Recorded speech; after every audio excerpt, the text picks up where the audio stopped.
ನಿನ್ನೆ ರಾತ್ರಿ ಕುಣಿಗಲ್ನ ಹತ್ರ ನಡೆದಂಥ ಅಪಘಾತ ದುರದೃಷ್ಟಕರ. ನಾನು ರಾತ್ರಿ 11:30ಗೆ ಚಿಕ್ಕಮಗಳೂರಿನಿಂದ ಹೊರಟೆ ಚೆನ್ನೈಗೆ ಹೋಗೋ ಸಲುವಾಗಿ. ನಾನು ಮಧ್ಯದಲ್ಲಿ ನಿದ್ದೆ ಮಾಡ್ತಾಯಿದ್ದೆ. ನನ್ನ ಡ್ರೈವರು ಆಕಾಶ್ ಅನ್ನೋನು ಗಾಡಿ ಓಡಿಸ್ತಾ ಇದ್ದ. ನನ್ನ ಜೊತೆಗೆ ಗನ್ಮ್ಯಾನು ರಾಜನಾಯಕ್ ಅನ್ನುವಂಥ ಗನ್ಮ್ಯಾನ್ ಇದ್ದರು. ನಾವು 3 ಜನ ಪ್ರಯಾಣ ಮಾಡ್ತಿದ್ವಿ. ನನಗೆ ಏರ್ ಬ್ಯಾಗ್ ಓಪನ್ ಆಗಿ ಗಾಡಿ ಕೆಳಗಡೆ ನಿಂತಾಗಲೇ ಏನೋ ಆಗಿದೆ ಅಂತ ಗೊತ್ತಾಗಿದ್ದು. ಅದುವರೆಗೂ ಏನಾಗಿದೆ ಅಂತ ಗೊತ್ತಿರಲಿಲ್ಲ. ತಕ್ಷಣ ನಾನು ಎದ್ದು, ನನಗೆ ಸ್ವಲ್ಪ ಎದೆ ನೋವು ಮತ್ತು ಮೈಕೈ ತರ್ಚಿದ ಗಾಯಗಳಾಗಿದ್ದು. ತಕ್ಷಣ ನೋಡಿದಾಗ ಇಬ್ಬರು ನಿಧನರಾಗಿದ್ದರು.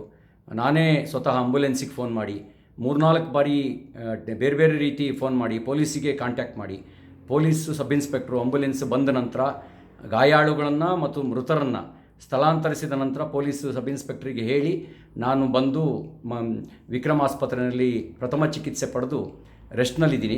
ನಾನು ಚೆನ್ನೈಗೆ ಹೋಗೋ ಕಾರ್ಯಕ್ರಮನ ಕ್ಯಾನ್ಸಲ್ ಮಾಡಿ ಇಲ್ಲೇ ಉಳ್ಕೊಂಡಿದ್ದೀನಿ. ಇದಾದ ನಂತರ ಮೃತರ ಕುಟುಂಬವನ್ನು ಭೇಟಿ ಮಾಡ್ತೇನೆ. ಈ ಅಪಘಾತ ದುರದೃಷ್ಟಕರ. ಇದ್ರ ಬಗ್ಗೆ ಇನ್ನೇನು ಹೇಳಲಿಕ್ಕೆ ಬಯಸೋದಿಲ್ಲ.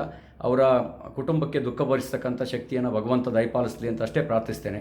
ನನಗೆ ಅವರ ಕುಟುಂಬದವರ ನೋವು ಅರ್ಥ ಆಗುತ್ತೆ. ಆದರೆ ಯಾರೂ ಇದು ಉದ್ದೇಶಪೂರ್ವಕವಾಗಿ ಮಾಡಿದ್ದಲ್ಲ ಅನ್ನೋದಷ್ಟನ್ನೇ ಈ ಸಂದರ್ಭದಲ್ಲಿ ಹೇಳಲಿಕ್ಕೆ ಬಯಸ್ತೇನೆ.